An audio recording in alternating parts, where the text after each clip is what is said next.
My father was born in Egypt. Nasser came to power and was not too happy about the Jews, and so he would have been killed out in Egypt. It was not the place to be.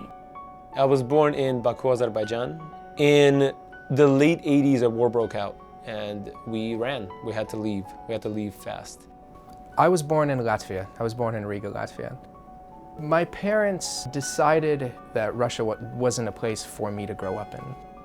So I was born in Ukraine in '81. My dad has a broken jaw because he was a Jew and some guy a little older punched him out when he was 9 years old for being Jewish and called him a dirty Jew. We lived in Moscow until 1989. It was everybody loading their suitcases and bags through the windows of the train, from the platform, tossing it to your wife in the train, and, doing the same thing when you get to Rome. My mother's family is Jewish, came from Eastern Europe many generations ago. My father's family is Puerto Rican, came from Corsica to Puerto Rico, then to New York, also many generations ago. My family's been here for a number of generations, and I always knew HIAS in this abstract way. I feel very fortunate that I was raised here, that I never had to deal with any of the persecution that other people did.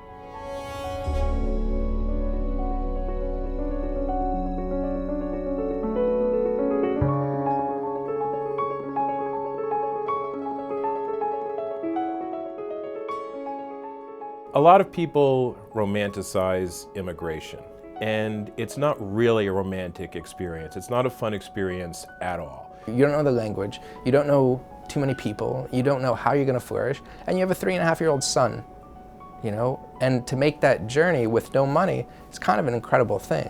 We were exhausted after a 16-hour flight. We get there and we miss our flight.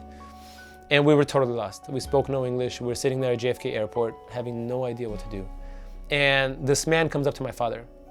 And my father starts talking to him and he says, okay, follow him. So we go follow him.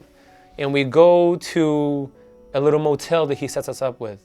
And he leaves and he comes back with a big bucket of Kentucky Fried Chicken and cartons of whole milk. And we devour this milk because we're starving, and we eat this chicken and we think it's the best thing ever. And then my father says, that was a man from HIAS. If I talk to my father about HIAS for him changed his life. It was just gratitude. It was a moment of gratitude for who are these people that don't know us, but they're helping us. And I didn't even ask why are they helping us at that moment, but it was just like, thank you for helping us. Thank you for us feeling safe and feeling fed.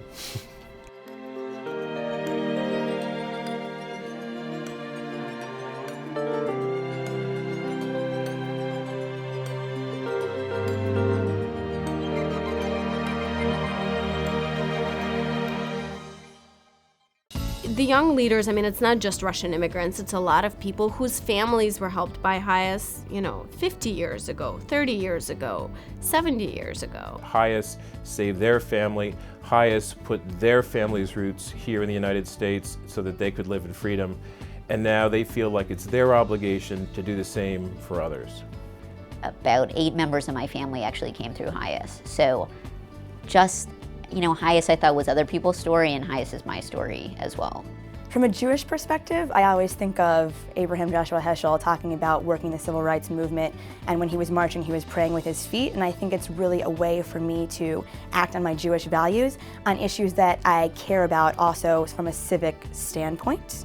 I came to my first meeting, it was 2003, and I walked in with someone from Brazil, and then at the table was someone from Russia and someone who was Persian and someone who came from Southwest, I think Argentina, and thought this is a perfect fit.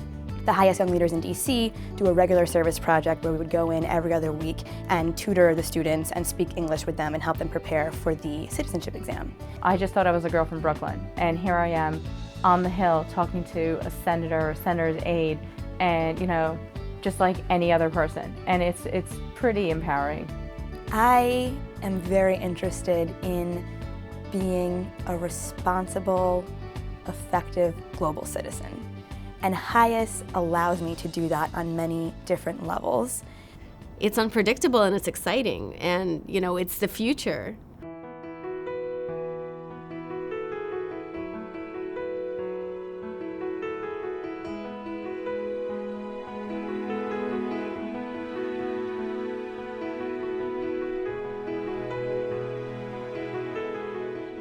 HIAS is doing incredible work all over the world, whether it's in refugee camps in Africa, in Vienna, working with the Israeli government right now to set up an asylum review system. HIAS has expanded its reach to such countries as Iran, South America, Africa, and it's helping out so many different types of people that live in terrible times. Not just to be there for Jews, but also to be there for others, the way that others had been there for us or should have been there for us.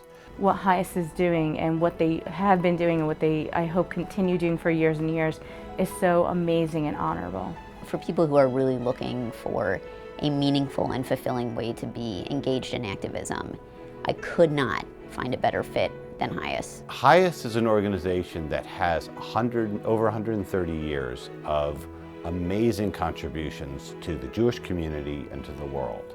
We're looking to our young leaders to create an amazing and dynamic future to continue this legacy.